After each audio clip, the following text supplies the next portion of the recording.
Classes में आपका स्वागत है। मैं वीरेंद्र एक बार फिर से आप लोगों के लिए लेकर आया हूँ ओ लेवल का कोर्स, जिसमें हम लोग पढ़ रहे थे प्रोग्रामिंग पाइथन की। तो चलिए देखते हैं पाइथन में ये प्रोग्रामिंग कैसे की जाती है। इसका इंट्रोडक्शन हमने आपको जो इससे पहले वाली वीडियो है उसमें हमने प्रोवाइड करा दिया है। उससे रिलेटेड अगर आपको कोई भी प्रॉब्लम होती है तो आप जो है हमसे कमेंट के माध्यम से पूछ सकते हैं। ठीक है, तो आज हम लोग पढ़ेंगे जो इसका ये सेकंड यूनिट है, algorithm and flow chart to solve the problem. तो हम लोगों ने पहले वाली वीडियो में एल्गोरिथम भी देख ली है और फ्लो चार्ट को भी काफ़ी अच्छे से समझ लिया है। जिन लोगों ने ये वीडियो नहीं देखी है तो हमारी प्रीवियस वीडियो देख लें। ठीक है, और हमने अपने वीडियोस के डिस्क्रिप्शन में सारी वीडियोस के प्लेलिस्ट का लिंक प्रोवाइड कराया हुआ है। तो आप जो है वहाँ से जा करके हमारी सारी video unit wise, topic wise और पेपर वाइज सारी वीडियोस आप देख सकते हैं। अगर ये वीडियो आपको अच्छी लगती है प्लीज़ लाइक कीजिए, शेयर कीजिए और सब्सक्राइब कीजिए। ठीक है, तो चलिए टाइम में वेस्ट करते हुए आप लोगों को लिए जो है चलते हैं सिलेबस पे सीधे और पढ़ते हैं। ठीक है, तो देखिए यहाँ पे हम लोगों ने क्या किया है कि हम लोगों को पढ़ना है algorithm and flow chart solve the problem. तो अगर एल्गोरिथम और आपको जो है पढ़ना है तो प्रीवियस वीडियो में आप देख लीजिए। ठीक है, इसमें फ्लो चार्ट के बारे में एक बार थोड़ा सा और बता देते हैं और इसके हेल्प से जो है एक वीडियो हम बता देंगे कि किस तरीके से आपको करना है। ठीक है, तो चलिए शुरू करते हैं। फ्लो चार्ट क्या होता है? फ्लो चार्ट में एक्चुअल में क्या होता है, जो हमारा डेटा प्रोसेसिंग होता है कि किस तरीके से जब हम प्रोग्राम को रन कराएंगे तो उस हिसाब से प्रोग्राम किस तरीके से एग्जीक्यूट करेगा। एग्जीक्यूट करने के बाद में कौन कौन से टॉपिक्स होंगे जहाँ पे हम लोग जाएंगे और फिर देखेंगे कि वहाँ वहाँ पे कौन कौन से ऑपरेशन परफॉर्म हो रहा है। तो इसी तरीके से सिस्टम का जो कंपाइलर होता है और इंटरप्रेटर होता है दोनों। ठीक है, तो वो क्या करता है कि जब आप प्रोग्राम के कोड को रन कराते हैं, एग्जीक्यूट कराते हैं, तो सबसे पहले वो जो प्रोग्राम होता है वो असेंबली लैंग्वेज से मशीन कोड में कन्वर्ट करता है। मशीन कोड कन्वर्ट करने के बाद में इंटरप्रेटर क्या होता है, आपके प्रोग्राम की एक एक लाइन को, एक एक कोड को चेक करता है line by line, step by step. ठीक है, उसमें क्या होता है कि कुछ डिसीजंस होते हैं, उस डिसीजंस को वो चेक करता है। डिसीजंस अगर सही हैं तो वो जो है प्रॉपरली एग्जीक्यूट करता हुआ आगे बढ़ जाता है। ठीक है, तो उसी टाइम पे जब हमारा इंटरप्रेटर वर्क कर रहा होता है तो वो लाइन बाय लाइन वर्क करता है। ठीक है, तो वहाँ पे जो फ्लो चार्ट होता है इस तरीके के, मान लीजिए कोई डेटा है, कोई प्रोग्राम है और उसको अगर हमको दिखाना है। ठीक है, with the help of graphical representation. ठीक है, कि डेटा किस तरीके से फ्लो हो रहा है तो उसको एक चार्ट के माध्यम से शो करते हैं, तो उसको बोलते हैं फ्लो चार्ट, जैसा कि नाम से ही पता है। ठीक है, तो आप लोग समझ गए होंगे। अब हम लोग देख लेते हैं कि ये जो थ्योरी हमने लिखी है ये थ्योरी किस तरीके से जो है वर्क करेगी। ठीक है, तो हाँ वीडियो थोड़ा लेंदी हो रहा है। ठीक है, और वीडियो लेंदी होगा ही। अगर आपको कुछ समझना है, कुछ जानना है तो वीडियो को जो है प्रॉपरली वॉच करना होगा। मेरा वीडियो क्या, किसी का भी वीडियो देख लीजिए। ठीक है, बहुत सारे ऐसे वीडियोस हैं जो दो दो तीन तीन घंटे के, चार चार घंटे के होते हैं, दस दस घंटे के होते हैं। ठीक है, और मैराथन्स वीडियो बहुत सारे होते हैं। और अगर मैं बात करूँ तो स्टडी फॉर सिविल सर्विसेज की, वहाँ तो काफ़ी बड़े बड़े वीडियो, पापा वीडियो, बड़े पापा वीडियो, तो वहाँ पे तो काफ़ी लंबे वीडियोस होते हैं। और काफ़ी अच्छा चैनल है, such a great channel, study for civil services. मैं किसी चैनल की बड़ाई नहीं कर रहा, लेकिन हाँ वहाँ पे जो डेटा मिलता है that is a really great data. ठीक है, तो वहाँ वो वीडियोस, क्योंकि मैं भी फॉलो करता हूँ उनको और उनके जो भी वीडियोस हैं, तो मेरा कहने का मतलब सिर्फ और सिर्फ इतना है, अगर आपको पढ़ना है, कोई खिलवाड़ नहीं, कोई मूवी नहीं है कि जो है आप देखोगे इसको बैठ के। स्टडी है, प्रॉपरली कोड को एग्जीक्यूट करना है, मजाक नहीं है कोई। सीखना है तो टाइम देना पड़ेगा, बाकी आप लोगों की मर्जी, पढ़ना चाहें ना चाहें, वीडियो देखें ना देखें। ठीक है, ये मेरा पैसन है और मेरे कुछ स्टूडेंट्स थे जिन्होंने मेरे से रिक्वेस्ट की थी इस लॉकडाउन में, तो मैंने सोचा कि चलिए जितने हेल्प कर सकते हैं उतनी करें। चलिए ठीक है, बातें बहुत हो गई, चलते हैं थोड़ा सा। तो फ्लो चार्ट के बारे में मैंने जो अभी ओरली बता दिया, ये सारी चीज़ें मैंने पहले वीडियो में बता चुका हूँ। देख लेते हैं होता क्या है, इसके माध्यम से हम लोग क्वेश्चंस को समझेंगे। अब flow chart is a graphical representation of steps. ठीक है, स्टेप्स के बारे में मतलब कि जो प्रोग्राम कैसे एग्जीक्यूट करेगा वो सारे स्टेप्स हम लोग इसमें देखेंगे। It was originated from computer science as a tool for representing algorithms and programming logic, but had extended to use in all other kinds of processes, ठीक है। और ये क्या करता है, ये सारी जो आपके प्रोग्रामिंग के लॉजिक होते हैं, जो एल्गोरिथम में आप लगा रहे हैं, उन सारी लॉजिक्स को ये क्या करता है, प्रोसेस करता है, ठीक है। Nowadays, flowcharts play an extremely important role in displaying information and assisting reasonings, ठीक है। तो क्या करता है कि ये जो आपका फ्लो चार्ट है, वो आजकल किसी भी चीज़ में काफ़ी ज़्यादा रोल प्ले करता है। वो हर चीज़ की जो आपने कोड को एग्जीक्यूट कराना है, उस कोड के एग्जीक्यूट को प्रॉपरली स्टेप बाय स्टेप जो है रीड करता है। रीड करने के बाद में फिर आपके डेटा को एक ग्राफ के थ्रू वो फ्लो करता है, ठीक है। समझ में आया? They help us visualize complex process or make explicit the structure of problem and task।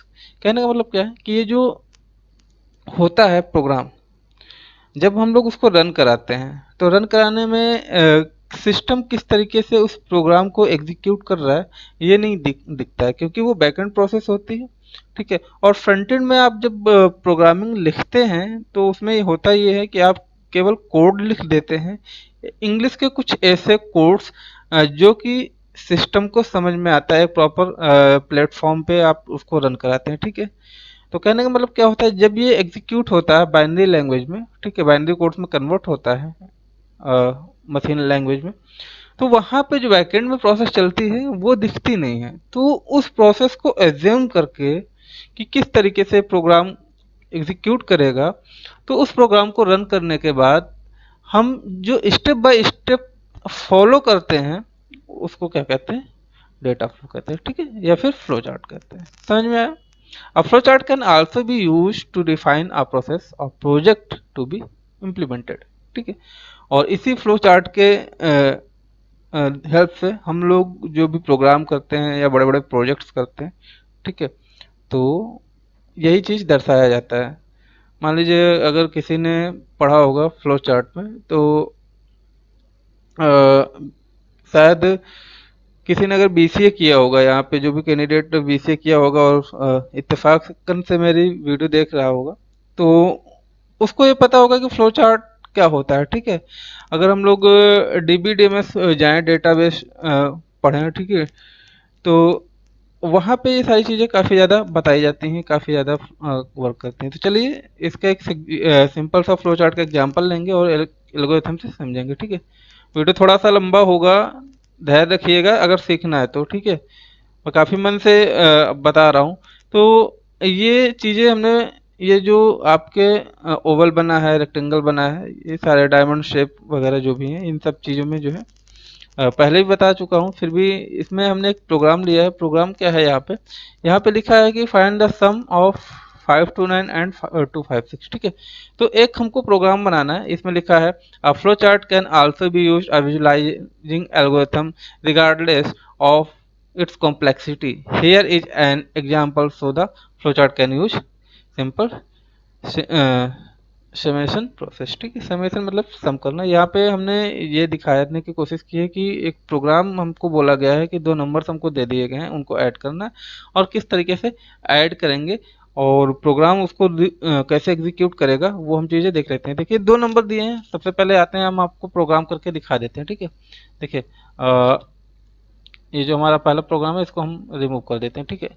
A equals to हमने ले लिया, मान लीजिए कोई भी वैल्यू लेते हैं 258, ठीक है। उसके बाद में बी इक्वस टू हमने ले लिया 236, ठीक है। अब क्या करेंगे, एक सी ले लिया, सी इक्वस टू क्या करेंगे, ए प्लस बी कर देंगे, ओके, ए प्लस बी कर देंगे। उसके बाद में क्या करेंगे, अब हम यहाँ पे अपनी वैल्यू प्रिंट करा देंगे। जैसे ही प्रिंट में आएंगे और प्रिंट में क्या करेंगे, सी करा देंगे, ठीक है। सम, एक मिनट, ये केस सेंसिटिव लैंग्वेज होती है सम, इसमें लिख देते हैं क्या बोलते हैं कि ये डबल कोट्स में, ठीक है, डबल कोट्स में सम सी इज इक्वल टू, ठीक है। अब क्या करेंगे, यहाँ पे इधर आ जाएंगे, ठीक है, डबल कोट्स के इधर कॉमा दिया और हमको प्रिंट क्या कराना है, सी, ओके। ये आपका प्रोग्राम लिख गया, ठीक है। अब इसको एग्जीक्यूट करा लेते हैं। एग्जीक्यूट कराने के बाद में वैल्यू देखेंगे, ठीक है, एग्जीक्यूट आ गया और आपकी सम सी की वैल्यू क्या आ गई, 494। ठीक है, इसको देखें फिर से अच्छे से और फ्लो चार्ट पे। एक मिनट, तो कोशिश करते हैं पहले आप ये ऐड देख लीजिए। 8 से 14 होता है, 14 का 4 हासिल 1, 5 3 8 1 9 और 2 2 4। ठीक है, मतलब कि आंसर हमारा बिल्कुल सही आ रहा है, कोई प्रॉब्लम नहीं। हमने क्या लिया वेरिएबल, ए लिया, बी लिया, सी एक वेरिएबल लिया जिसमें ए और बी की वैल्यू इनिशलाइज जो है उसको हमने बीच में ऑपरेटर जो होता है प्लस माइनस जो भी करेंगे वो हमने लगा दिया और यहाँ पे हमने सी लगा दिया। ठीक है, एक प्रोग्राम अभी हम आगे चल के इसी में जो है बनाएंगे, तो वहाँ पे आपको सारे ऑपरेटर्स का यूज एक ही प्रोग्राम में करके दिखा देंगे। ठीक है, तो आप वहाँ से काफ़ी अच्छे से समझ पा रहे होंगे। तो ये एक छोटा सा एग्जांपल है, फ्लो चार्ट के वो समझाने के लिए हमने लिया है। तो आप लोग समझ रहे होंगे कि पहले सबसे पहले हम स्टार्ट करेंगे, स्टार्ट में एक और बी दो वेरिएबल्स लेंगे, दोनों में वैल्यू असाइन कर लेंगे। ठीक है, और सी में क्या करेंगे, सी में हम यहाँ पे कंडीशन दे देंगे, एक ऑपरेशन परफॉर्म कर देंगे। ठीक है, दो ऑपरेंड्स के बीच में जो ऑपरेशन हमारा क्या है, सम का है।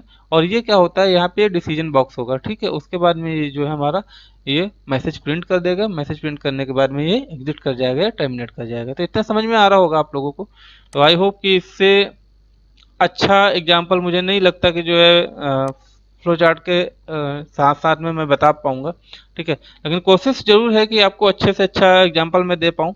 ठीक है, तो चलते हैं, अब देख लेते हैं। प्रोग्राम आपने देख लिया, देखिए हुआ क्या, हमने स्टार्ट किया, स्टार्ट में एक वैल्यू डाल दी, दूसरे में ये वैल्यू डाल दी, तीसरे में सी जो है हमने ले लिया और सी में हमने क्या किया, सम करा दिया और सम कराने के बाद में क्या हमारा प्रोग्राम एंड हो गया। यही तो हुआ। तो अब फ्लो चार्ट में आप देख लीजिए, फ्लो चार्ट में क्या हुआ, फ्लो चार्ट में ये हो रहा है कि स्टार्ट किया, स्टार्ट ए उसने रीड किया क्योंकि हमने ए की वैल्यू दे रखी थी, ए उसने रीड किया, फिर बी को रीड किया, बी के बाद कैलकुलेशन किया, क्या सम परफॉर्म करेगा किसमें, ए प्लस बी के लिए। ठीक है, ये सम परफॉर्म कर लेगा, उसके बाद में क्या करेगा, मैसेज को सम में प्रिंट कर देगा। ठीक है, सम समझ के वो प्रिंट कर देगा जो भी आपने वहाँ पे वैल्यू दे रखी है। ठीक है, उसके बाद में क्या करेगा कि प्रिंट करने के बाद एंड कर देगा। ठीक है, तो समझ में आ रहा है आप लोगों को, आई होप कि आप लोग समझ पा रहे होंगे। ठीक है, चलिए देखते हैं नेक्स्ट क्या है हमारा।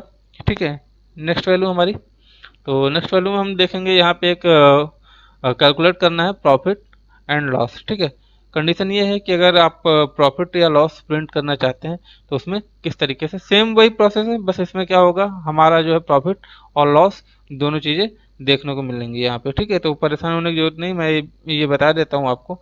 ठीक है, और किस तरीके से होगा ये आप लोग ध्यान रखिएगा। ठीक है, और कोई अगर प्रॉब्लम होती है तो कमेंट के माध्यम से हमसे आप जरूर पूछें।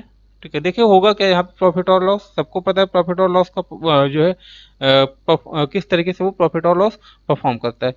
ठीक है, कहने का मतलब क्या है कि मान लीजिए आपने जो कोई सामान, कोई भी चीज़ परचेज की। ठीक है, और परचेज में जो शॉपकीपर था उसने जो है आपको 100 की सामान दी और उसने परचेज कितना किया था, मान लीजिए 80 रुपीज़ की परचेज की थी और आपको जो है उसने सेल कर दी 100 की। तो क्या हो गया, जो आपकी कॉस्ट प्राइस थी, कॉस्ट प्राइस में से अगर सेलिंग प्राइस जो है अगर देख लिया जाए, ठीक है, तो सेलिंग प्राइस हमेशा ज़्यादा होती है, तो selling price minus cost price, अगर उसको प्रॉफिट हो रहा है, ठीक है, अगर वैल्यू ज़्यादा आ रही, मतलब कि जो सेलिंग प्राइस की कॉस्ट ज़्यादा है कि जो है कॉस्ट प्राइस से, तो उसको प्रॉफिट होगा, अगर कम है तो लॉस होगा। तो यहाँ पे दो चीज़ें होती हैं। ठीक है, आपकी इनकम और कॉस्ट दोनों को यहाँ पे देखेंगे। देखिए होगा क्या, सबसे पहले कोई वैल्यू लेंगे, इनकम दे देंगे, मान लीजिए हमने 1000 रुपये दी, 1000 रुपये की कॉस्ट वैल्यू क्या है, 80 है। ठीक है, अगर क्या होगा कंडीशन, दोनों हमने लगाई है एक साथ कंडीशन, अगर क्या है कि जो कॉस्ट है आपकी 1000 इनकम से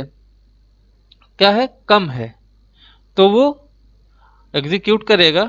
ठीक है, मतलब कैसे, प्रॉफिट के लिए वो बताएगा कि जो आपकी कॉस्ट है वो इनकम से ज़्यादा है तो प्रॉफिट हो जाएगा आपका। ठीक है, मतलब कि 1000 में से 800 वो माइनस कर देगा। अगर लॉस है तो ये क्या कर देगा भाई, 1000 में से ये आपको बता देगा कि ये 200 रुपये आपका प्रॉफिट हो रहा है और एंड हो जाएगा। अदरवाइज वो क्या करेगा, लॉस प्रिंट कर देगा। ठीक है, तो ये आप समझ पा रहे हैं। चलिए देखते हैं फ्लो चार्ट के माध्यम से। देखिए यहाँ पे हमने क्या किया, यहाँ पे स्टार्ट करेंगे वैल्यू और इनकम, दो वेरिएबल हम दे देंगे ना, आपको पता है इनकम इक्वल टू 100 और cost equal to 800, sorry income equal to 1000 और कॉस्ट इक्वल टू 800। ठीक है, तो यहाँ पे हमने दोनों में वेरिएबल दे दिया। ठीक है, अब कंडीशन हमने क्या दे दी यहाँ पे कि अगर 1000 इज ग्रेटर देन 800, क्या है, क्वेश्चन मार्क लगा है। अगर है तो वो प्रॉफिट प्रिंट करेगा कैसे, 1000 में से 800 माइनस करेगा और प्रॉफिट हमारे पास कितना आएगा 2। तो ये आपका डायमंड क्या करता है, डायमंड क्या करता है कि डिसीजन मेकिंग कॉन्सेप्ट होता है यहाँ पे, ठीक है। इसने क्या किया, कैलकुलेट किया प्रॉफिट, अगर प्रॉफिट है तो किस तरीके से कैलकुलेट करेगा, माइनस करेगा, ठीक है। अगर प्रॉफिट है तो उसने देखा कि हाँ प्रॉफिट है, तो वो प्रिंट प्रॉफिट करके क्या करेगा, सीधे से एंड कर देगा, एग्जिट कर जाएगा। और ये वाली जो प्रोसेस है, ये आप यहाँ पे देख पा रहे होंगे, मैं थोड़ा सा हाईलाइट कर देता हूँ। ये इस चीज को ये क्या करेगा, एग्जीक्यूट नहीं करेगा, ठीक है। कंडीशन जब देते हैं तो वो एट अ टाइम एक ही कंडीशन को एग्जीक्यूट करता है, दोनों पैरेलल कंडीशन को कभी एग्जीक्यूट नहीं करता है, ठीक है। समझ में आ रहा है। तो इसने क्या किया कि इसको रीड किया, रीड करने के बाद आंसर दिया और एंड हो गया। अभी क्या है, मान लीजिए कि कंडीशन ऐसी होती कि प्रॉफिट ना होता, ठीक है, 1000 इज लेस देन, ठीक है, 800 होता, तो क्या होता कि ये यहाँ पे डिसीजन लेता, और डिसीजन लेने के बाद ये देखता नहीं तो क्या करता, वो लॉस की वैल्यू को कैलकुलेट कर देता और प्रिंट लॉस कर देता, और इसके बाद में ये यहाँ से एग्जिट कर देता। आई होप कि आपने समझ लिया होगा इसको, ठीक है। तो चलिए आगे देखते हैं कि फ्लो चार्ट सैम्बल्स क्या होते हैं। फ्लो चार्ट के सैम्बल्स हमने एक एक सैम्बल करके जो है पिछले वीडियो में बताया, बहुत अच्छे से बताया, और इसमें भी हमने बता ही दिया है, आप यहाँ से देख लीजिए। फिर भी देख लेते हैं क्या है कि a flow chart is a simple a graphical representation of steps. It shows the sequential order. It widely used in a presenting the flow of algorithm. ठीक है, सबसे ज़्यादा ये आपकी प्रोग्रामिंग की एल्गो को समझाने के लिए यूज़ होता है। वर्क फ्लो और प्रोसेस, जो आपकी फ्लो वर्क फ्लो है प्रोग्रामिंग में, जो आपके प्रोसेस हैं वो सारे प्रोसेस को ये जो है आपको बताता है, ठीक है।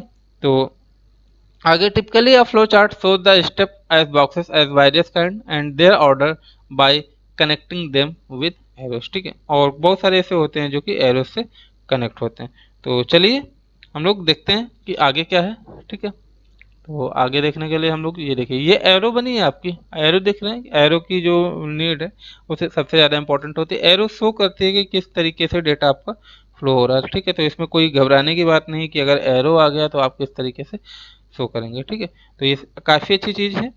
देख लेते हैं, यहाँ पे हमने स्टार्ट किया और हमने कई सारे वेरिएबल्स में इनपुट दे दिए, ठीक है। कौन से M1 M2 M3 A4, आप कुछ भी ले सकते हैं, आपकी मर्जी है, ठीक है। तो इस तरीके से आपने क्या किया कि वेरिएबल्स में आपने इनपुट लिए, और इनपुट लेने के बाद में आपने क्या किया कि यहाँ से वर्क करना शुरू किया। तो जैसे वर्क किया आपने यहाँ पे, तो फिर ग्रेड आपने प्रिंट कर दिया कि मान लीजिए ये मार्क्स हैं M1 M2 M3 A4, M4 जो किसी स्टूडेंट के मार्क्स हैं किसी सब्जेक्ट्स में, 4 सब्जेक्ट्स हैं आपके, ठीक है। और ये मार्क्स हैं, और इसने क्या किया कि अब क्या करेगा, वो ग्रेड प्रिंट करेगा। अगर ऐसा कुछ होता है, अगर ऐसा कुछ होता है तो वो क्या करे, आपके ग्रेड को प्रिंट कर दे, ठीक है। तो ग्रेड का फार्मूला क्या होता है, आपको पता होना चाहिए कि टोटल नंबर डिवाइडेड बाई जो है आपके जो भी नंबर ऑफ टर्म्स हैं, ठीक है।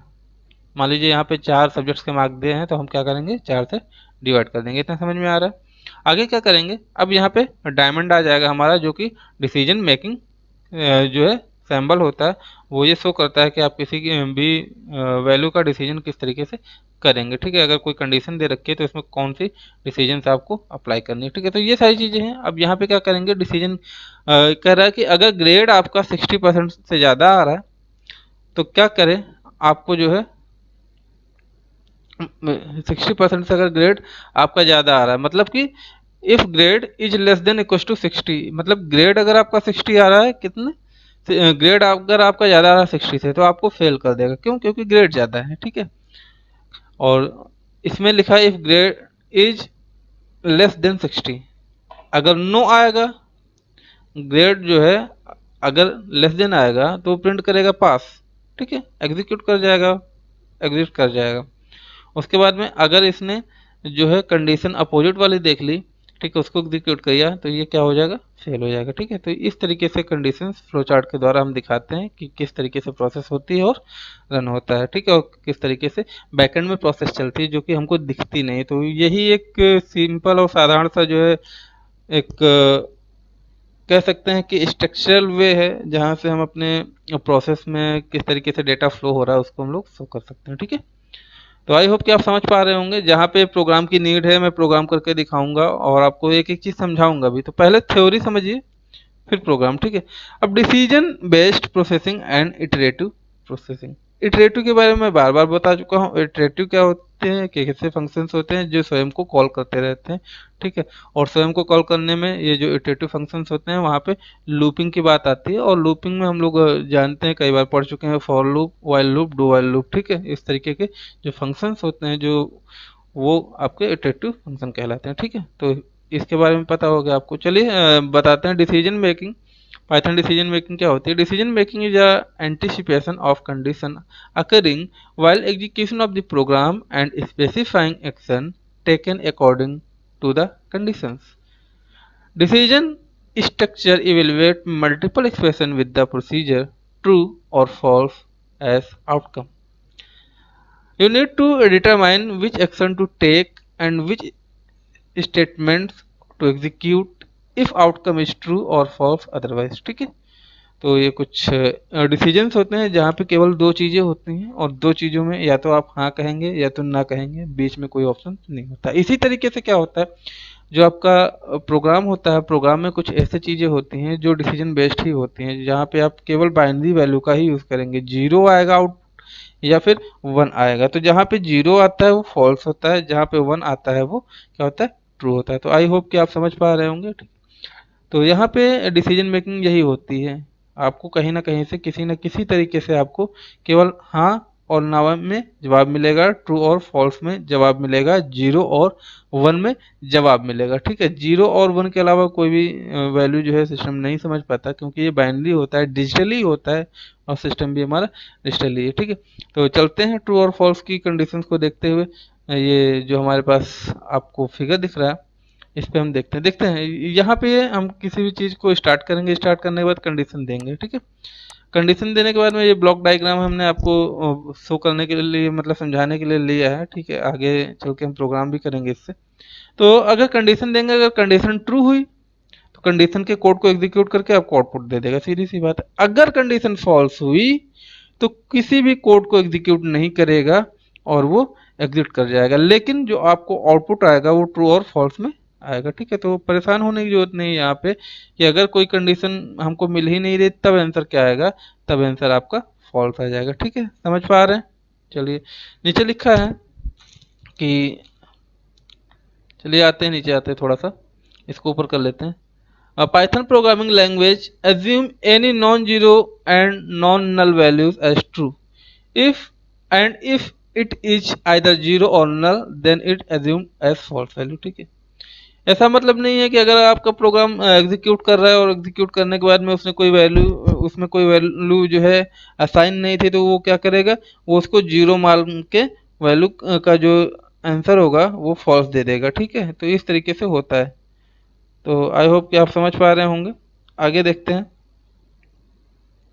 आगे लिखा है कि Python programming language provide following types of decision making statement, click the link, ठीक है। तो यहाँ पे हम लोग देखते हैं, यहाँ पे स्टेटमेंट और description, if statement, if else statement और नेस्टेड इफ, ठीक है। इफ स्टेटमेंट, इफ एल्स और नेस्टेड इफ स्टेटमेंट, इन तीनों स्टेटमेंट के बारे में पहले भी प्रीवियस वीडियो में बता चुका हूँ और यहाँ भी मैं आपको बता देता हूँ, ठीक है। तो इफ स्टेटमेंट क्या होता है, केवल एक कंडीशन दी होती है और उसमें ट्रू और फॉल्स की वैल्यू को कैलकुलेट करता है, मतलब कि वो कंडीशन को चेक करता है। इफ या तो ये, इफ मतलब यदि होता है, मान लीजिए कि अगर 10 बड़ा है 11 से, कंडीशन है, ठीक है, लॉजिकल कंडीशन है, हो भी सकता है, ठीक है। अगर 10 जो है आपकी 10 इज ग्रेटर देन 11, अगर इस कंडीशन को एग्जीक्यूट करेगा और कंडीशन में जो फॉल्स आएगी वैल्यू, ठीक है, सीधी सी बात है, वैल्यू फॉल्स आएगी तो वो आपको रिटर्न कर देगा, अगर वैल्यू ट्रू आएगी तो रिटर्न हो जाएगा। इफ का मतलब इतना है, ठीक है। एल्स में क्या होता है, एल्स में या तो ये या तो ये, ठीक है, मतलब या तो ए की वैल्यू रिटर्न करेगा या तो बी की वैल्यू रिटर्न करेगा, दोनों में से आपको एक कंडीशन में आंसर मिलना ही मिलना है, ठीक है। इफ में क्या होगा, एक कंडीशन की वैल्यू मिलेगी आपको, या तो ट्रू होगा या तो फॉल्स होगा, ठीक है। इफ एल्स में पहले इफ के पार्ट को एग्जीक्यूट करेगा अगर वो सही है तब तो वो आपको आंसर कर देगा। अगर इफ की वैल्यू का जो है पार्ट गलत है तो वो एल्स की कंडीशन को चेक करने जाएगा। ठीक है, फिर एल्स की कंडीशन को चेक करेगा। अगर एल्स की कंडीशन आपकी अच्छी है तो मतलब सेटिस्फाइड है तो वो आपके आंसर को दे देगा। नेस्टेड इफ स्टेटमेंट क्या होता है? नेस्टेड इफ क्या है? मतलब कि इफ के अंदर इफ का जो है कॉन्सेप्ट यूज होता है, ठीक है, उसको नेस्टेड इफ कहते हैं। और वो जो नेस्टेड इफ के अंदर इफ का कॉन्सेप्ट यूज होता है वो इफ के बाद एल्स इफ यूज होता है। ठीक है, if else if else if else if, ठीक है, इस तरीके से यूज होता है। आप जितने भी कंडीशन चाहें वहां पे लगा सकते हैं। ठीक है, तो आपको समझ में आ रहा होगा ये। कोई भी क्वेरी है तो कमेंट बॉक्स में पूछ लीजिए। ठीक है, हाँ, लूप कंट्रोल स्टेटमेंट। अब इटरेटिव फंक्शन के बारे में मैंने पहले भी बोला है, तो इटरेटिव फंक्शन देख लेते हैं होता क्या है। लूप कंट्रोल स्टेटमेंट क्या होता है? Loop control statement change execution form it's normal sequence. ठीक है, ये क्या करते हैं? नॉर्मल सीक्वेंस को एग्जीक्यूट करते हैं जो कि अपने आपको बार बार कॉल कर रही होती है। When we leaves a scope all automatic objects that were created in the scope are destroyed. ठीक है, कहने का मतलब क्या होता है? जब ये प्रोग्राम एग्जीक्यूट कर जाता है और एग्जीक्यूट करने के बाद में वो जितने भी स्कोप्स होते हैं वो डिस्ट्रॉयड हो जाते हैं। ठीक है, सीधी सी बात है कि अगर आपने मान लीजिए एक कंडीशन दे दी है कि हमको नंबर प्रिंट करना है 1 से लेकर के 4 तक या 5 तक, तो एक बार वो 1 से 5 तक नंबर प्रिंट कर देगा। नंबर प्रिंट करने के बाद में क्या होगा? क्या दोबारा एग्जीक्यूट होगा? नहीं, फिर से रन कराना पड़ेगा तब एग्जीक्यूट होगा और सेम वैल्यू प्रिंट करके देगा जो पहली बार एग्जीक्यूट कराने पे आपको वैल्यू आई थी। इसमें दो तीन चीजें होती हैं, एक तो ब्रेक स्टेटमेंट होता है, ठीक है, दूसरा क्या होता है?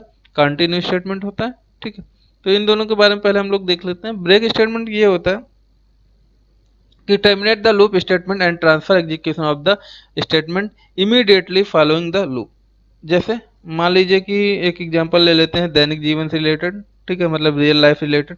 मान लीजिए आपके घर में इतनी गर्मी में 4 फैन है। ठीक है, और 4 फैन के लिए क्या है कि स्विचेस हैं, स्विचेस लगे हुए हैं। 4 फैन 4 डिफरेंट स्विच से जो है ऑपरेट हो रहे हैं।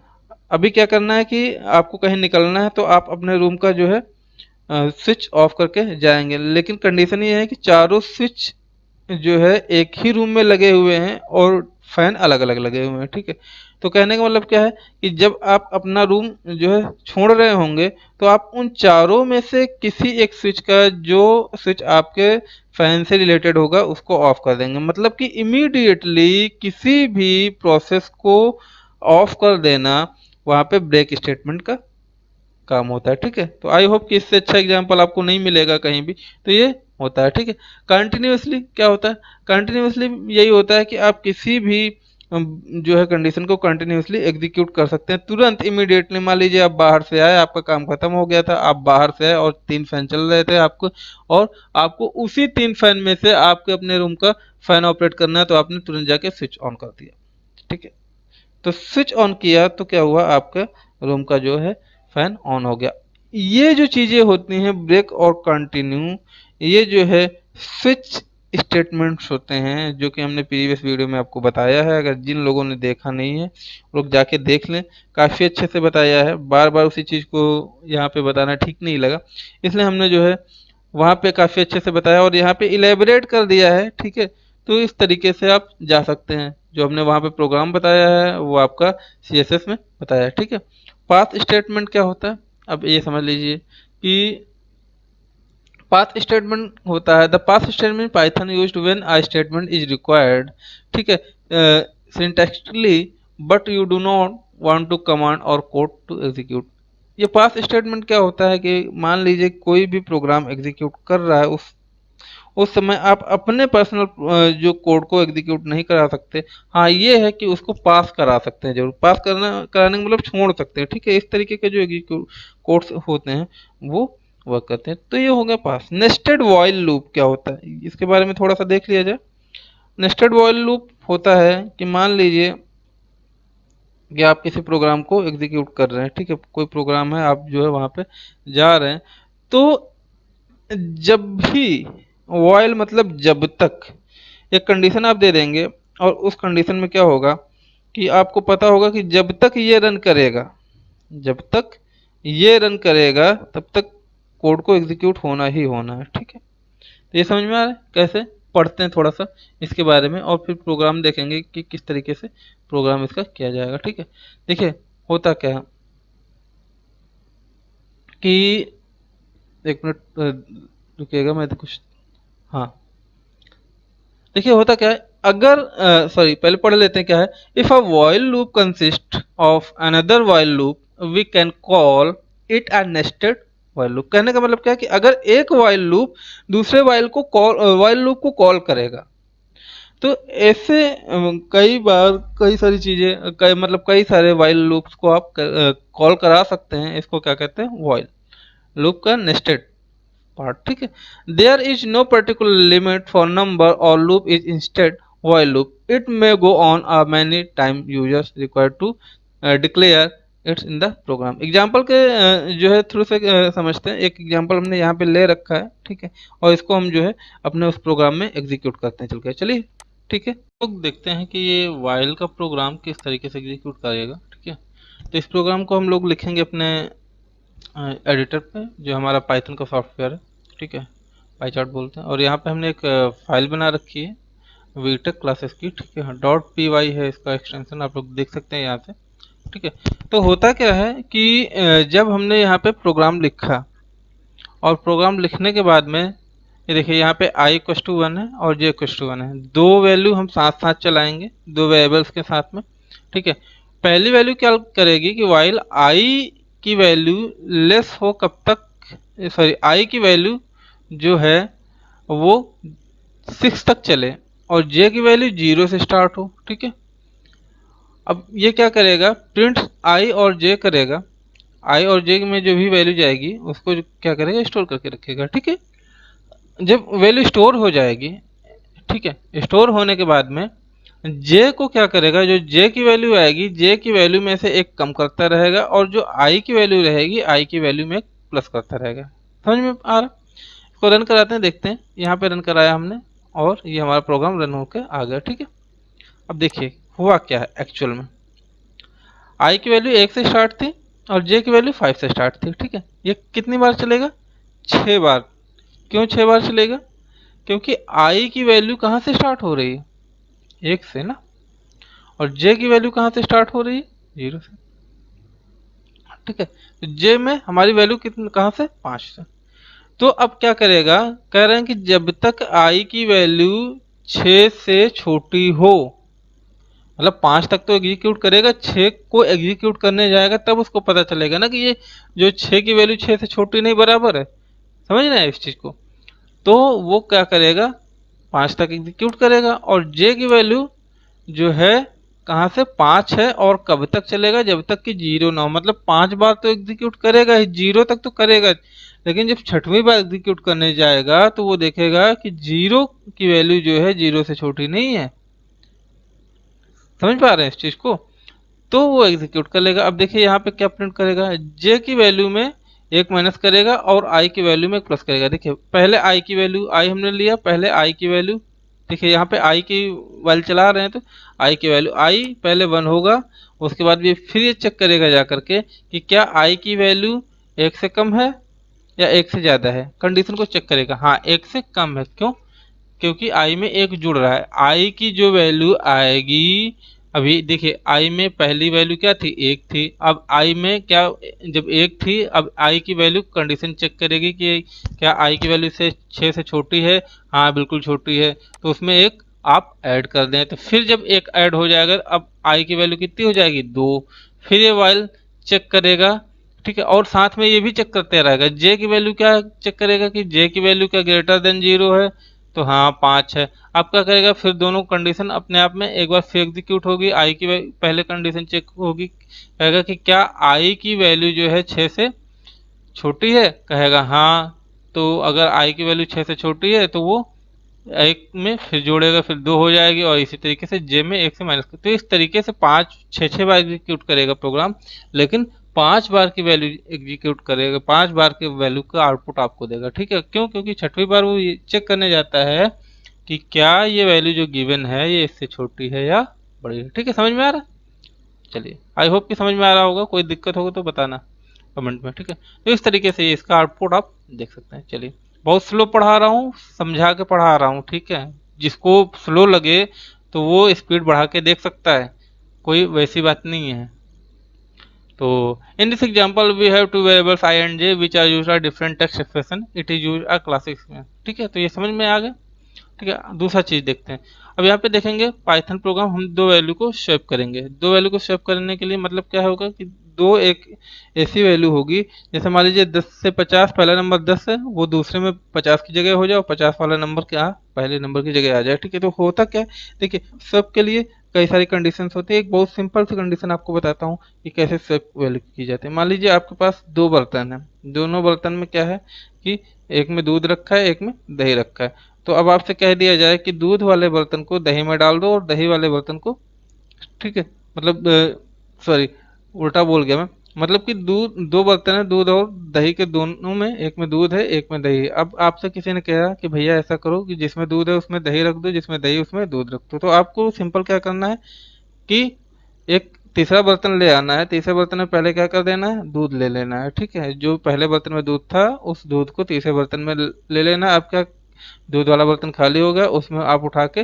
दूध डाल दो और उसके बाद में जो दूध बचा था, क्योंकि दही वाला उठा के दूध में डाल दोगे, दही वाला क्या बर्तन हो जाएगा, खाली हो जाएगा। तो जिस आपने तीसरे बर्तन में जो दूध डाला था वो उसमें दही डाल दो। ठीक है, तो ये होता है स्वैप का फंक्शन। तो समझ में आया होगा। ठीक है, रियल लाइफ से एग्जाम्पल सारे ले रहा हूँ जो आप जैसे समझ पाए। तो इसमें क्या होता है, ये नेटिव मेथड होता है। तो देख लीजिए, the most native approach is store to value of one variable, ठीक है, say X in a temporary variable and then the assigning the variable in X, ठीक है, the value of variable Y, finally assigning the value Y for the value of temporary variable. इन्होंने कहा है, जो हमने इसमें लिखा थ्योरी में, इसमें हमने ये कहा कि आप एक वैल्यू ले लीजिए एक्स्ट्रा वैल्यू, ठीक है, और एक्स्ट्रा वैल्यू एक्स ले लीजिए। आप क्या करेंगे, जो है एक जो एक्स्ट्रा वैल्यू हो गए उसमें आप पहले वेरिएबल को इनिशियलाइज करा दीजिए, पहले वाले जो वैल्यू में इनिशियलाइज थे उसमें जो दूसरी वाली इनिशियलाइज करा दीजिए। इस तरीके से आप क्या करेंगे, वैल्यू को चेंज कर लेंगे। देखें, तो यहाँ पे हमने स्वैपिंग का वेरिएबल लिया है। देखिए यहाँ पे जो है आप देख सकते हैं, यहाँ पे हमने एक टेम्परेरी वेरिएबल एक्स ले लिया, जिसमें हमने टेम्प ले लिया, टेम्प में हम एक वेरिएबल को इनिशियलाइज करा दिया। ठीक है, तो चलिए इसको प्रोग्रामिंग में समझते हैं चल के, क्योंकि वहाँ से काफ़ी अच्छा समझ में आएगा। समझा यहाँ से भी देंगे, लेकिन प्रोग्रामिंग जब है तो वहाँ पे समझते हैं चल के। ठीक है, तो ये हो गया आपका। अब देखिए, अब ये प्रोग्राम हमारा हो गया। एक हमने एक्स वेरिएबल लिया है, दूसरा हमने वाई वेरिएबल लिया है। अब क्या करेंगे, स्वैप करेंगे दोनों को। ठीक है, और यहाँ पे क्या थर्ड वेरिएबल यूज करेंगे। थर्ड वेरिएबल हमने क्या लिया, तीसरा बर्तन जो हमने बोला था वो ले लिया है। अब क्या करेंगे, यहाँ टेम्प में एक्स को स्टोर करा लिया। एक टेम्परेरी बर्तन है, टेम्परेरी बर्तन में हमने क्या किया, एक्स की जो वैल्यू है वो होल्ड करा लिया। अब हमारा क्या हुआ, यहाँ एक्स का बर्तन खाली हो गया और अब एक्स में जो था वो हमने वाई में डाल दिया, और वाई की वैल्यू जो थी, अब वाई की वैल्यू को हमने टेम्परेरी में डाल दिया और एक्स वाई की वैल्यू प्रिंट करा लिया। अब देखते हैं। ठीक है, देखिए यहाँ पे ध्यान दीजिएगा, एक्स की वैल्यू 10 है और वाई की वैल्यू क्या है, 50 है। ठीक है, रन कराएं। ये देख पा रहे हैं आप लोग, अब एक्स की वैल्यू कितनी आ गई, 50 आ गई, और वाई की वैल्यू 10 आ गई। तो इस तरीके से प्रोग्राम को हम लोग एग्जीक्यूट करा सकते हैं।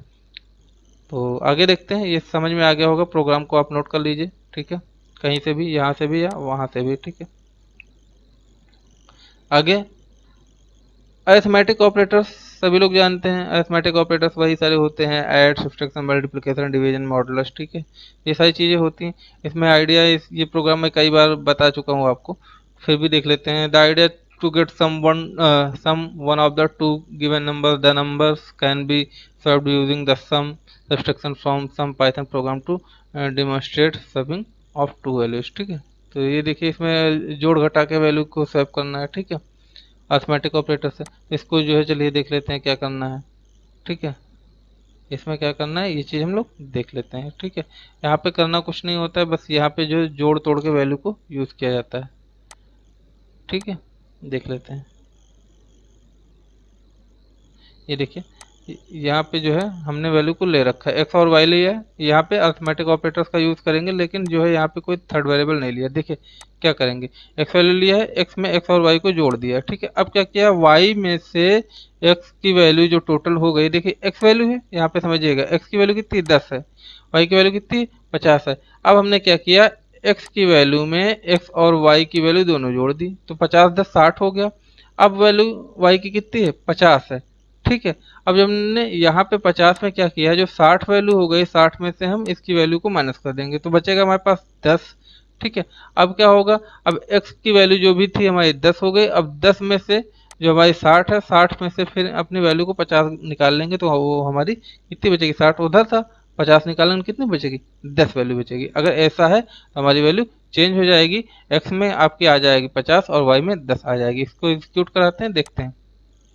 ये देख पा रहे हैं आप लोग, यहाँ पे x की वैल्यू 10 थी, यहाँ पे आउटपुट में x की वैल्यू 50 आ गई, और y में जो थी आपकी 10, सॉरी y में 50 थी और यहाँ पे कितनी आ गई, 10 आ गई। आई होप आप समझ पा रहे होंगे। प्रोग्राम को आप लिख सकते हैं, नोट कर सकते हैं, स्क्रीनशॉट ले सकते हैं, या वीडियो को पॉज करके देख सकते हैं। जिसको बहुत ही ज़्यादा लग रहा है कि बहुत स्लो में पढ़ा रहा हूँ तो फास्ट भी पढ़ा सकता हूँ, लेकिन आप लोग समझिए प्रोग्राम कि एल्गो को समझिए, ठीक है, कोड को समझिए किस तरीके से रन कर रहा है, ठीक है, वो समझिए, ठीक है। प्रोग्राम ही लिखने को आएगा एग्जाम में। ये आपकी आउटपुट यहाँ से दिख गई, ठीक है। अब हम लोग क्या करेंगे कि जो है सम ऑफ एलिमेंट देखेंगे लिस्ट में, ठीक है। एक प्रोग्राम हम लोग यहाँ पे बनाते हैं और इसमें क्या कहा गया कि जितने भी आपकी लिस्ट है एक, ठीक है, ये लिस्ट है और इस लिस्ट की वैल्यू कितनी आएगी सबको जोड़ेगा प्रोग्राम, तो आपको कितना आंसर मिलना चाहिए, ठीक है। तो उसका प्रोग्राम हम रन करा के देख लेते हैं और फिर वहीं पे ही समझ लेंगे हम लोग, ठीक है। समझ में आ रहा?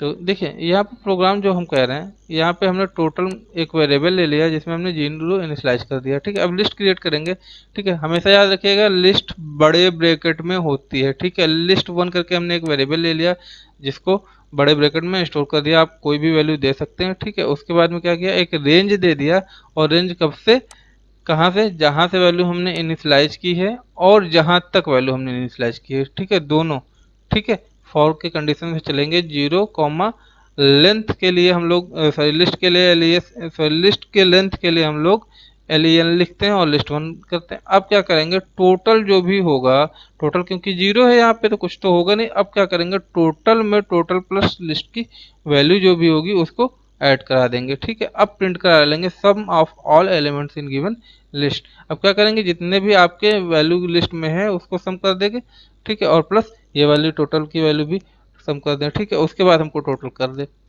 ठीक है। तो चलिए देखते हैं। यहाँ पे प्रोग्राम का कोड कुछ एरर कर रहा है, ठीक है। तो अगर इसमें हम देखेंगे तो हम इसको आपको बाद में बताएंगे कि क्या एरर है, ठीक है। तो चलिए नेक्स्ट की तरफ बढ़ते हैं। प्रोग्राम यही है इस तरीके से, ठीक। इसमें लिखा है total equals to total plus list की वैल्यू। इसका एक्चुअल में जो आंसर आना चाहिए वो आपका आंसर कितना आना चाहिए, वो आपका आंसर आना चाहिए 74, ठीक है। ये आप देख पा रहे हैं यहाँ से, ये 74 आना चाहिए, ठीक है। Okay, okay.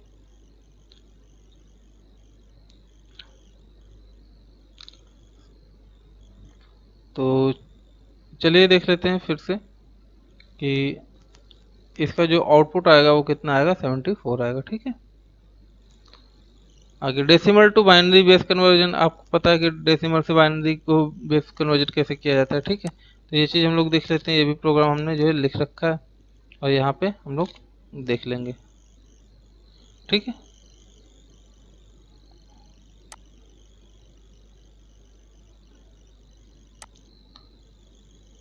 तो यहाँ पे हम लोग जब पढ़ेंगे तो देखेंगे कि किस तरीके से जो है हम लोग बनाते हैं वैल्यू। तो जो भी है आपका प्रोग्राम, ठीक है, वो इस तरीके से आप करते रहिएगा और यहाँ से जो आप रन करा के देख पाएंगे कि प्रोग्राम की वैल्यू क्या आती है, ठीक है।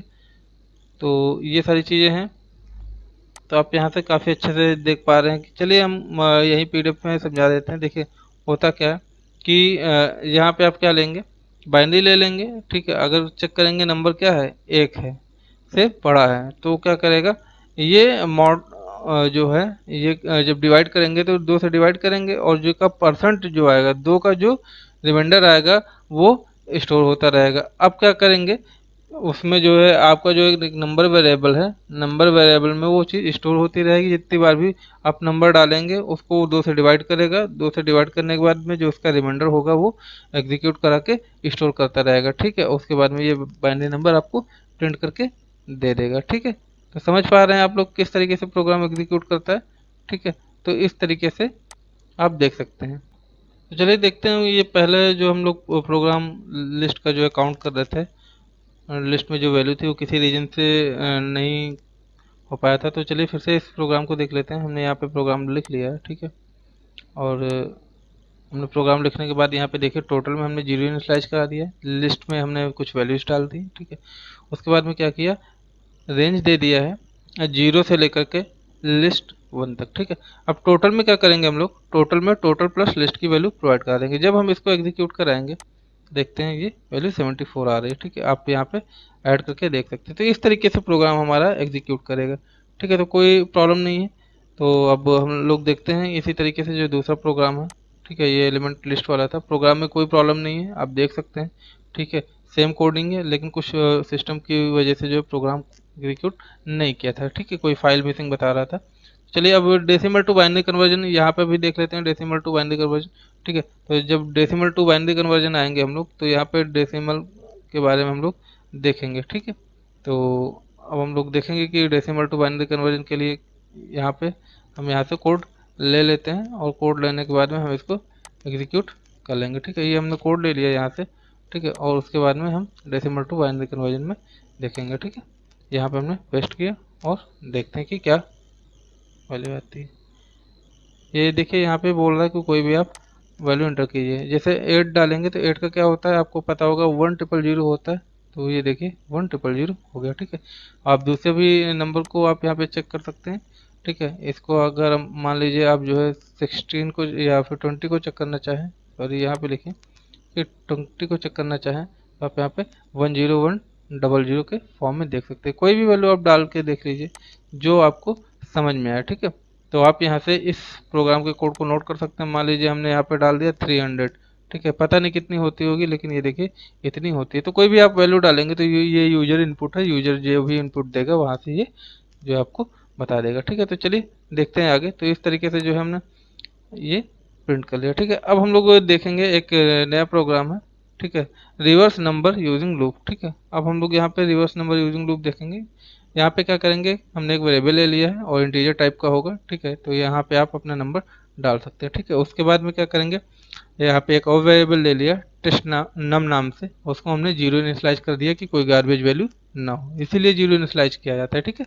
उसके बाद वाइल जब तक नंबर आपका क्या जीरो से बड़ा रहे, ठीक है, तब क्या करेगा, वो रिमाइंडर आपका क्या होगा 10 से डिवाइड होता रहेगा और रिमाइंडर में स्टोर है जो नंबर है वो 10 से आपका मॉड्यूलस मतलब मॉड्यूलस हो करके जो है जो भी नंबर बचेगा वो रिमाइंडर में स्टोर होता रहेगा। उसके बाद में क्या होगा, जो हमारा वेरिएबल टेस्ट नम है ये क्या करेगा, जो टेस्ट नम की वैल्यू है उसको 10 से मल्टीप्लाई करके रिमाइंडर जोड़ देगा, ठीक है। उसके बाद जो टोटल नंबर आएगा उस नंबर को ये क्या करेगा कि नंबर को 10 से डिवाइड कर देगा, जो हमारी वैल्यू आएगी वो यहाँ से आपको डिस्प्ले हो जाएगी कि कैसा प्रोग्राम है, ठीक है, क्या आउटपुट देगा, ठीक है। तो इतना समझ आ रहा है आपको। तो चलिए देख लेते हैं कि किस तरीके से ये एग्जीक्यूट करेगा। हमने सारे प्रोग्राम आपको इसीलिए समझा समझा के बता बता के हम आपको जो है एग्जीक्यूट करा रहे हैं, ठीक है, कि कोई प्रॉब्लम ना हो। अब ये देखिए यहाँ पर फिर प्रॉब्लम करने लगा ये, तो शायद पीडीएफ की कॉपी की वजह से कुछ हो रहा है, क्योंकि पीडीएफ का जो भी कोड है वो शायद एग्जीक्यूट नहीं कर रहा सही से। तो हमने यहाँ पे जो है अपने वर्ड की फाइल भी खोल रखी है, क्योंकि वर्ड फाइल में हमने जो है बना रखा है प्रोग्राम सारे, और उसको पीडीएफ में कन्वर्ट करते हैं, ठीक है। अब देखिए यहाँ पे सेम कोडिंग है, कोई प्रॉब्लम नहीं है, ठीक है। अब इसको हम रन कराते हैं, देखते हैं, ठीक है। अब एंटर योर फेवरेट नंबर। अब फेवरेट नंबर में कुछ भी डाल दो, फेवरेट क्या होता है, कुछ तो होता नहीं है, ठीक है। मान लीजिए 20 हमने डाल दिया, ठीक है। जैसे ही 20 डाला हमने, इसको देखिए क्या होगा, रिवर्स नंबर 2 आएगा, ठीक है, क्योंकि आप इसको जब भी डिवाइड करेंगे तो 2 आएगा। एक बार आप फिर से यहाँ से देख सकते हैं, अगर हम इसको देखना चाहें तो फिर से आप देख सकते हैं। मान लीजिए 15 डालेंगे या फिर जो है 23 डाल देते हैं, तो अब इसका रिवर्स कितना आना चाहिए, 32 आ गया, ठीक है। तो यहाँ पे 2 3 था, अब ये 3 2 आ गया। तो इस तरीके से आप अपने प्रोग्राम को एग्जीक्यूट करा सकते हैं। तो चलिए देखते हैं अगला, जीसीडी ग्रेटेस्ट कॉमन डिवीजन होता है, एलसीएम जिसको बोलते हैं, एलसीएम में जो कॉमन फैक्टर होता है वो सारी चीज़ें, ठीक है। तो यहाँ पे क्या होगा, यहाँ पर भी वही हो जाएगा कि हम फंक्शन लेंगे, ठीक है। उसमें एचसीएफ क्या करेंगे, दो वैल्यू का ही एलसीएम लिया जाता है, सिंगल का तो एलसीएम लिया नहीं जाता, क्योंकि सिंगल में वो हाईएस्ट कॉमन फैक्टर खुद ही होता है, ठीक है। उसके बाद में चेक कराएंगे कि क्या एक्स, जो हमने यहाँ पे दो वेरिएबल्स लिए हैं, क्या एक्स बड़ा है वाई से, अगर छोटा है वाई तो एल्स में एक्स को एग्जीक्यूट करेगा, उसके बाद रेंज जो होगी कहाँ से कहाँ तक आपको लूप चलाना है, ठीक है, वो होता है, वो स्मॉलर प्लस वन करेगा, ठीक है, स्मॉलर प्लस वन कर देगा। उसके बाद में जो एक्स की वैल्यू होगी वो मॉडलो हो जाएगी आई के बराबर से जीरो एंड, ठीक है, या वाई की वैल्यू जो हो जाएगी वो फिर जीरो जीरो के बराबर हो जाएगी। तो क्या हो जाएगा, जो भी उसका एच सी एफ आएगा, हाईएस्ट कॉमन फैक्टर जो आएगा, वो एक में स्टोर हो जाएगा, और एच सी एफ आपका क्या हो जाएगा, ये हो जाएगा। मान लीजिए हमने यहाँ पे दो नंबर दिए, तो इसका एच सी एफ जो भी निकल के आएगा वो यहाँ पे आ जाएगा। देखते हैं इस प्रोग्राम को, पूरा कॉपी करिए, नहीं तो प्रॉब्लम हो जाएगी, ठीक है। समय बचे इस वजह से जो है हम आपको इस तरीके से करा के दिखा रहे हैं, ठीक है। यहाँ पे प्रॉब्लम करेगा तो हम अपने वर्ड की फाइल से कॉपी करते हैं, ठीक है, क्योंकि प्रोग्राम जो भी होगा हमारा यहाँ से कॉपी होगा, ठीक है, या आप लोग नोट कर लीजिएगा, कोई प्रॉब्लम नहीं है, ठीक है। तो यहाँ पे आ गए हम लोग, और यहाँ पे आने के बाद में देखिए सेम प्रोग्राम है, कहीं प्रॉब्लम नहीं है, लेकिन वर्ड में कुछ बात अलग है, ठीक है। अब देखिए यहाँ पे एंटर योर फेवरेट नंबर, कोई भी नंबर डाल दो आपको जो भी डालना है, ठीक है। नहीं, ये तो अभी प्रोग्राम हमने बना लिया, ठीक है। अब हम लोग जीसीडी का प्रोग्राम कर रहे थे, तो आते हैं जीसीडी वाले पे, ये है जीसीडी वाला, ठीक है। और यहाँ पे हम लोग वैल्यू को ले लेंगे, ठीक है, यहाँ से हम लोग जाएंगे और इस वैल्यू को यहाँ से ले लेंगे, कहाँ तक, यहाँ तक। उसके बाद में अपने प्रोग्राम में आ जाएंगे, और प्रोग्राम में करके जो है हम लोग इसको रन कराएंगे, ठीक है। अब यहाँ पे एग्जीक्यूट कराते हैं, यहाँ पे लिख के आ रहा है,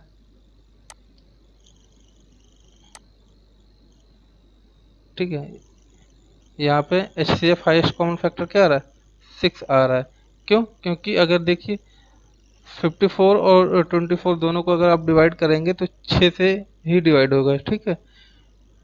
तो इस वजह से अगर आप एलसीएम लेना चाहते हो, एलसीएम लेकर के देख सकते हैं, दोनों का जो है फैक्टर कितना आएगा, सिक्स आएगा, ठीक है। आगे बढ़ते हैं और देखते हैं क्या है। आगे हम लोग जब जाएंगे तो थोड़ा सा और हमको मिलेगा, ठीक है, नंबर प्राइम या नॉट प्राइम, ठीक है। तो इसको प्रोग्राम के थ्रू हम लोग समझ लेते हैं, क्योंकि वहीं से समझ के ज़्यादा आसानी रहेगी हम लोगों को, ठीक है। अब वो वहीं से हम समझा देंगे कि किस तरीके से ये जो है चेक करेगा कि नंबर प्राइम होता है या नहीं। तो आप लोगों को, बहुत सारे लोगों को पता होगा कि नंबर प्राइम, प्राइम नंबर और जो है नॉट प्राइम नंबर कौन कौन से होते हैं, ठीक है। तो यहाँ पे हम लोग क्या करेंगे, आ जाएंगे, और आने के बाद में आप यहाँ से इस प्रोग्राम को लिखेंगे, और लिखने के बाद में आप लोग जो है इसको रन करा लेंगे। देखिए प्राइम नंबर वो होते हैं कि जो स्वयं से डिवाइड हो, ठीक है, या एक से डिवाइड हो। जैसे कि आपका एक हो गया, तीन हो गया, पाँच हो गया, सात हो गया, ग्यारह हो गया, ठीक है, तेरह हो गया, उसके बाद में सत्रह हो गया, ठीक है, एक, और सत्रह के बाद में आपका तेईस हो गया। तो ये सारे नंबर कौन से आते हैं, ये प्राइम नंबर आते हैं। उनतीस हो गया, तो ये सारे नंबर कौन से होते हैं, वो प्राइम नंबर होते हैं। तो ऐसे नंबर्स जो होते हैं उनको हम लोग कहते हैं प्राइम नंबर, ठीक है। देखते हैं, चेक करते हैं इंटर प्राइम नंबर। तो अगर मान लीजिए हम आठ डालेंगे तो कहेगा प्राइम नंबर नहीं है, ठीक है। दोबारा एग्जीक्यूट कराते हैं, अगर सात डालेंगे तो हमारा यहाँ पे क्या आ जाएगा, कहेगा ये आपका प्राइम नंबर है, ठीक है। तो समझ गए। तो यहीं पे ये चेक करता है कि जो नंबर आपने दिया है, यहाँ पे पहले नंबर में हमने इंटीजर टाइप का इनपुट डाल दिया, और यहाँ पे कंडीशन देख रहे हैं कि क्या एक से बड़ी है नंबर, अगर हाँ तो फॉर लूप में चलेगा रेंज, ठीक है। नंबर क्या आएगा, अगर जो नंबर दो से डिवाइड होने पर उसका मॉडुलस एक बचता है, ठीक है, तो वो क्या होता है, वो प्रिंट कर देगा number is not prime, otherwise वो एल्स में जा करके प्रिंट कर देगा नंबर इज प्राइम, ठीक है। तो यहाँ पे हमने आपको बता दिया है, ठीक है, तो आप देख सकते हैं।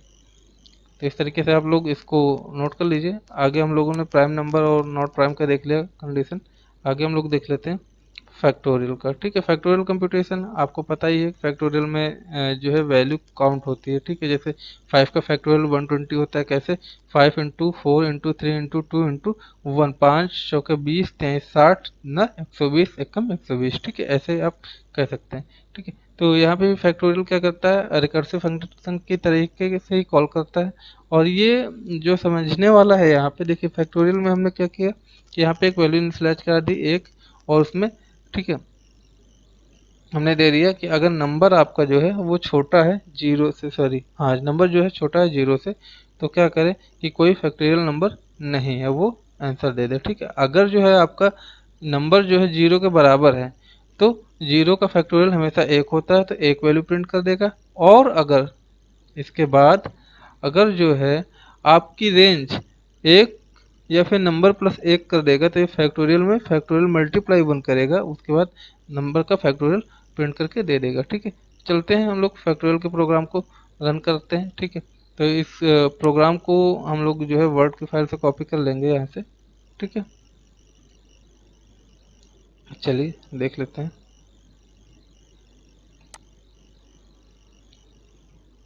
इस पर्टिकुलर प्रोग्राम में हमने जो है 7 नंबर लिया है। ठीक है, और 7 नंबर का हम लोग यहाँ पे फैक्टोरियल देखेंगे कि क्या होता है।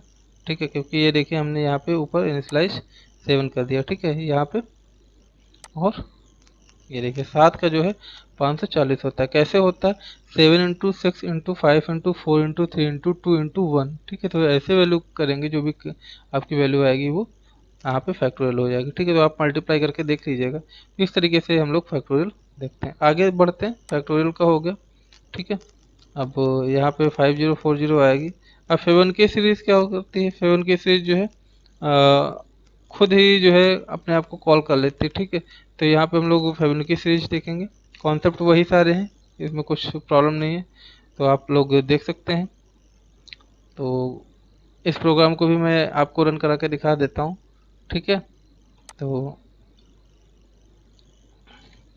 अच्छा, कुछ प्रोग्राम आप लोग रन करके खुद देखिएगा। ठीक है, क्योंकि मैं सारे प्रोग्राम अगर एक एक प्रोग्राम रन करके दिखाता रहूँगा फिर तो आप हम ही पे जो है देख सकते हैं। ये यहाँ पे जो है फेवन की सीरीज से 5 का जो फैक्टोरियल आया है, ठीक है, वो 120 आ गया। ठीक है, तो इस तरीके से जो है आप यहाँ से काम कर सकते हैं। आगे बढ़ते हैं थोड़ा सा और देखते हैं आगे क्या करना है। यहाँ पे आपको जो है साइन और साइन का फार्मूला है कि ये सिलेबस में दे रखा है कि आपकी जो साइन की वैल्यू होती है उसकी सीरीज में जो है आपका सम प्रिंट कराना है। ठीक है, अगर मान लीजिए 60 देंगे तो इसका सम कितना आएगा? जो आएगा 30.87 आएगा। ठीक है, तो यहाँ पे क्या कर दिया हमने, एक देखिए डिफाइन इंपोर्ट मैथ ले लिया है। इंपोर्ट मैथ का मतलब क्या होता है? जैसे हम इंपोर्ट करेंगे मैथ, तो मैथ नाम का जो है एक फंक्शन पड़ा है। ठीक है, किसकी? आपकी पाइथन की लाइब्रेरी में, जैसे जावा और सी प्लस प्लस या सी की लाइब्रेरी होती है। ठीक है, तो अब वैसे ही पाइथन की लाइब्रेरी में मैथ डॉट एच नाम का फंक्शन पड़ा हुआ है, जिसमें मैथ से रिलेटेड जितने भी फंक्शंस होते हैं, जितने भी ऑपरेटर्स होते हैं, जितने भी कैलकुलेशंस वाले स्टेप होते हैं, जितना भी आप कर सकते हैं, किसी भी इक्वेशंस को सॉल्व करना है, किसी का modulus, add, subtraction, multiplication, division जो भी करना है, वो मैथ नाम की लाइब्रेरी में ऑलरेडी इनबिल्ड है। तो आप जैसे इंपोर्ट मैथ करते हैं तो वो आपने क्या किया कि मैथ की लाइब्रेरी को कॉल कर लिया। ठीक है, उसमें से जितने फंक्शंस होंगे, आप कितना से कॉम्प्लेक्स प्रोग्राम बनाना चाहते हैं, कितना इजी प्रोग्राम बनाना चाहते हैं, वो सब यहाँ पे आ जाता है। ठीक है, अब हमने क्या किया, डिफाइन ले लिया। ठीक है, साइन, और उसमें एक्स कॉमा एन ले लिया, दो वेरिएबल, और एस को एक तीसरा वेरिएबल ले लिया जिसमें हमने वैल्यू को जीरो दे दिया, क्योंकि जीरो जब वैल्यू इनिशियलाइज हो जाती है तो इसमें गार्बेज कलेक्शन नहीं होता है। ठीक है, अब क्या कर दिया, अब हमने जो है आई की वैल्यू को रेंज दे दिया, मतलब यहाँ पे फॉर लूप का यूज़ किया है। उसके बाद में जो हमने साइन लिया है, ठीक है, इसमें क्या कर दिया है हमने, ठीक है, -1, उसके बाद में डबल मल्टीप्लाई है आई के साथ में। ठीक है, उसके बाद पाई की वैल्यू 22/7 कर दिया है। और वाई में हमने जो है एक वेरिएबल लिया है, वाई में वहाँ पे क्या कर दिया है, वहाँ पे जो एक्स की वैल्यू है उसको जो है हमने मल्टीप्लाई कर दिया है पाई डिवाइड बाई 180। ठीक है, तो आपको पता है पाई डिवाइड बाई पाई की वैल्यू कितनी होती है। ठीक है, तो 180 से डिवाइड कर दिया। अब हमने जो ऊपर वेरिएबल एस लिया था जिसमें हमने जीरो इनिशियलाइज किया है, अब क्या करेंगे, हम उसमें हम स्टोर कर देंगे जो एक्स की वैल्यू आएगी वो, उसके बाद में वाई, उसके बाद 0.2.0, ठीक है, i+1, और डिवाइड कर देंगे मैथ डॉट फैक्टोरियल। ठीक है, उसके बाद में 2 × 1+1। ठीक है, और मल्टीप्लाई कर देंगे साइन के साथ में। ठीक है, उसके साथ बाद क्या करेंगे, वो एस को रिटर्न कर देगा जो भी वैल्यू आएगी। अब क्या हो जाएगा, X equals to input X, हम यहाँ पे मैसेज ले लेंगे। ठीक है, मतलब ये यहाँ पे वैल्यू इनिशियलाइज करा देंगे दोनों में। ठीक है, और लास्ट में हम जो है वैल्यू प्रिंट करा लेंगे। ठीक है, तो चलिए देखते हैं इस प्रोग्राम को और एग्जीक्यूट करा के कि वैल्यू कितनी आती है। ठीक है, तो चलिए आ गए हम प्रोग्राम पे, और यहाँ पे हमने क्या किया कि प्रोग्राम को लिख लिया। लिखने के बाद आप जो है आप लोग करके जरूर देखिएगा, कोई डाउट होता है तो हमसे पूछेगा, ठीक है। तो ये यहाँ पे आ गए हैं, और यहाँ पे देखिए कह रहा है कि डिग्री की वैल्यू दीजिए। डिग्री की वैल्यू जैसे हम देंगे, ठीक है, तो ये देखिए 0.8 6 आ गया, ठीक है। तो ये इस तरीके से वैल्यू दे देता है, ठीक है। तो आगे बढ़ते हैं हम लोग, देखते हैं। वीडियो थोड़ा सा लंबा है तो धैर्य रखे, देखिए सीखना है तो फिर बात वही हम बोल रहे हैं। अभी एल्गोरिथम एल्गोरिथम हम पहले ही बता चुके हैं, आप इसको पढ़ लीजिएगा एल्गोरिथम, ठीक है। और एरे की बात कर लें कि एरे कैसे इनिशलाइज होता है। इनिशलाइज एरे, ठीक है, सिक्वेंशियल जो है similar type of data items इसको में रखे जाते हैं। यहाँ पे एरे हमने बना लिया। एरे जैसे ARR डिफाइन करते हैं तो वो समझ लेता है कि एरे आप लोग बनाने जा रहे हैं, ठीक है। तो होता क्या है, बड़े ब्रैकेट के अंदर में जो भी वैल्यू आप लिखते हैं वो एरे हो जाती है। Print original array, original array ये हो जाएगा, ठीक है। उसके बाद में हम यहाँ पे लूप ले लेंगे और 0 से शुरू करेंगे और एरो तक चलाएंगे। फिर क्या करेंगे, प्रिंट एरे, एरे में आई की वैल्यू को इनिशियलाइज कर देंगे, ठीक है। और उसके बाद में हम क्या कर रहे हैं कि इसको एरे को रिवर्स ऑर्डर में प्रिंट कराना। तो रिवर्स ऑर्डर में क्या करेंगे, जो आई की वैल्यू आएगी, ठीक है, आई की वैल्यू कितनी, मतलब आई की जो भी वैल्यू आएगी 5 तक आएगी। और ये क्या है, 5 इसकी रेंज है। अब इस मतलब लेंथ है, लेंथ या रेंज जो भी आप बोलना चाहें, वो क्या करेंगे, अब इस लेंथ में से -1 करते रहेंगे, ठीक है। कब तक, जब तक की वैल्यू जो है 1 के बराबर ना हो जाए। उसके बाद प्रिंट क्या करा लेंगे, एरे की वैल्यू को प्रिंट करा लेंगे, ठीक है। तो चलिए देखते हैं, ठीक है। यहाँ से हमने प्रोग्राम को लिया, और प्रोग्राम को लेने के बाद में हम क्या करेंगे, यहाँ पे अपना एग्जीक्यूट करा लेंगे, ठीक है। एग्जीक्यूट कराने के बाद देखते हैं, यहाँ पे वही प्रॉब्लम हो रही है, PDF से ये एग्जीक्यूट नहीं कर रहा है एक्चुअल में, ठीक है। तो चलिए कोई बात नहीं, हमारे पास अदर ऑप्शन है और हम उससे जो है अपने प्रोग्राम्स को एग्जीक्यूट करना। तो ये अक्सर ऐसा होता नहीं है, लेकिन क्यों हो रहा है इसके बारे में हम फिर डिस्कस करेंगे। अभी पहले अपने सिलेबस डिस्कस कर लेते हैं, ठीक है। अब देखते हैं यहाँ पे, ये देखिए यहाँ पे सेम प्रोग्राम जो है आपका एग्जीक्यूट हो गया। पहले जो आपका ओरिजिनल एरे 1 2 3 4 5, आप यहाँ पे आउटपुट देख पा रहे होंगे, ये आउटपुट होता है आपका, ठीक है। यहाँ पे ओरिजिनल एरे आ गया। अब जो रिवर्स ऑर्डर में एरे आएगा वो देखिए यहाँ पे 5 4 3 2 1, ठीक है। तो इस तरीके से प्रोग्राम को एग्जीक्यूट किया जाता है, ठीक है। तो आप इसको करके देखिएगा, आउटपुट हमने दे दिया है इस तरीके से, ठीक है। उसके बाद में फिर एल्गोरिथम है लार्जेस्ट नंबर फाइंड आउट करना है। तो देखिए यहाँ पे आपने जो है एरे इनिशियलाइज कर दिया। इनिशियलाइज एरे में कौन सा लार्जेस्ट नंबर है, 75। तो हम एक प्रोग्राम लिखेंगे जिसमें ये 75 हमको जो है फाइंड करके दे, ठीक है। क्या करेंगे, कंडीशन वही है, अगर सिंटैक्स देखें कि यदि जो है एरे की आई की वैल्यू जो है मैक्सिमम है तो वो हमारी मैक्सिमम वैल्यू प्रिंट कर दे, ठीक है। तो चलिए देख लेते हैं इसको, और इसको देखने के बाद में हम लोग जो है अपने वैल्यू को प्रिंट करा के देखते हैं, ठीक है। थ्योरी वही है, एल्गोरिथम वही लिखी हैं, ठीक है, आपको पता है। एल्गोरिथम के बारे में कई बार डिटेल से बता चुका हूँ, अपनी प्रीवियस वीडियो में भी बता चुका हूँ, और इस वीडियो में भी मैंने स्टार्टिंग में अच्छे से बताया है। तो जिन लोगों ने जो देखना है वो प्रीवियस वीडियो देख लें। देखिए वैल्यू क्या आनी चाहिए, 75 आई। क्यों आई, क्योंकि ये देखिए यहाँ पे हमने एरे में जो लिखा था वो सबसे बड़ी वैल्यू कौन सी थी, 75 थी, ठीक है। तो इस तरीके से आप लोग प्रोग्राम को देख के समझ के कर सकते हैं। कोई डाउट है तो हमसे पूछ सकते हैं कमेंट के माध्यम से, ठीक है। उसके बाद में अब ये हमने दो प्रोग्राम दे दी, ये अपर ट्रायंगुलर मैट्रिक्स है, इसमें कुछ नहीं होता है। इसमें 3 वेरिएबल्स हम ले लेंगे, ठीक है। उसके बाद रेंज 0 से शुरू करेंगे, रो कॉलम, कंडीशन लगा लेंगे if A is less than J तक, तो 0 से एंड तक जो भी मैट्रिक्स देंगे आई और जे में ये प्रिंट कर दे, ठीक है।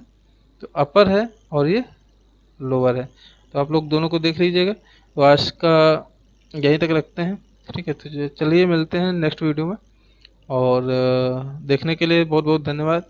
लाइक करिए, ज़्यादा से ज़्यादा शेयर करिए, क्योंकि लोगों के पास पहुँचे मैटर, क्योंकि एग्ज़ाम नज़दीक है। और जो भी हमारे नए लोग हैं प्लीज़ सब्सक्राइब कर लीजिए, क्योंकि सब्सक्राइब करेंगे तो फ़ायदा ही आपका है, ठीक है। तो चलिए ठीक है, पढ़ते रहिए, कोई भी डाउट है पूछते रहिए, ठीक है। सिलेबस आपका बहुत ही जल्द कंप्लीट होने वाला है इससे रिलेटेड। तो मिलते हैं नए वीडियो में, तब तक के लिए ख्याल रखिए, पढ़ते रहिए। नमस्कार, जय हिंद।